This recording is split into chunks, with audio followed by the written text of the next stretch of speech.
Open Book Joshua 1-5, Israel enters the Promised Land.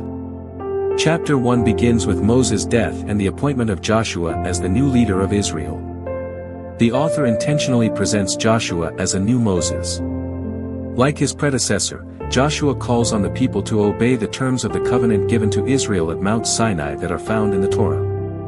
In chapter 2, Joshua sends spies into the land, just as Moses had in Numbers 13-14. Things go much better this time, and even some Canaanites, such as Rahab the prostitute, turn to follow the God of Israel. Joshua then leads all of Israel across the Jordan River and into the land. Just as the sea parted for Moses in Exodus, so here the river parts as priests carrying the Ark of the Covenant lead the Israelites across to the land. The story transitions in chapter 5 as the Israelites look back to their roots as God's covenant people.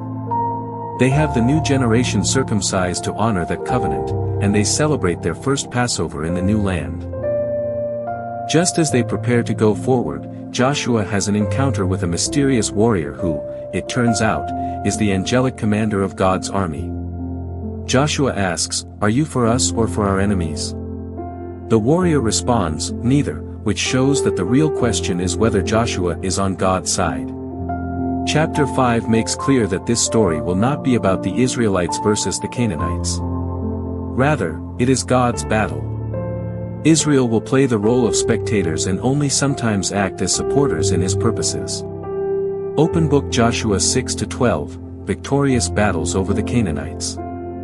This leads into the next section of the book of Joshua, in which we find stories about all the conflicts Israel had with different Canaanite groups as they entered the land. Chapters 6-8 retell the story of two battles in detail, followed by chapters 9-12, which are a series of short stories that condense years of battles into a few brief summaries. The first two battles against Jericho and Ai offer contrasting portraits of God's faithfulness and Israel's failure. At Jericho, Israel is to take a completely passive approach, letting God's presence in the ark lead them around the city with music for 6 days. Just as Rahab turned to the God of Israel, perhaps the people of Jericho will do the same. They do not, sadly, and so on the seventh day when the priests blow their trumpets, the walls miraculously crumble and Israel is led to victory. The point of this story is that God is the one who will deliver his people. Israel simply needs to trust and wait. The battle at Ai makes a contrasting point, showing what happens if Israel doesn't trust their God. An Israelite named Achan stole goods from Jericho that were meant to be devoted and offered to God. Then he proceeded to lie about it, a pretty selfish move after all that God had done for Israel. So when Israel enters the battle of Ai, they are defeated. It's only after humble repentance and severely dealing with Achan's sin that they gain victory over Ai. Together, these two stories are placed at the front of the battle narratives to make an important point. To inherit the land, Israel has to be obedient and trust in God's commands. This isn't their battle, and God isn't their trophy. The second part of this section begins in chapter 9 as the Gibeonites, a Canaanite people group, do what Rahab did, turn to follow Israel's God and make peace. This is in stark contrast to many other Canaanite kings, who form coalitions to destroy Israel. Israel, however, wins all of these battles by a landslide. The section concludes with a summary list of all the victories won by Moses and Joshua. Now, let's stop for a moment because odds are that these stories and the violence described in the battles are going to bother you. If you're a follower of Jesus, you're bound to wonder, didn't Jesus say, "Love your enemies"? Why is God declaring war? First of all, why the Canaanites? The main reasons given are that their culture had become morally corrupt, especially when it came to sex, and because they widely practiced child sacrifice. God didn't want these practices to influence Israel, so these groups needed to be expelled. But that only raises the second question, did God really command the destruction of all the Canaanites, like a genocide? At first glance, we see the phrases, "totally destroy," and "leave no survivor," or "anything that breathes." However, when we look more closely, we discover that these phrases are used by the author as hyperbole and are not meant literally. Look again at God's original command. Israel is first told to drive out the Canaanites as well as to totally destroy them.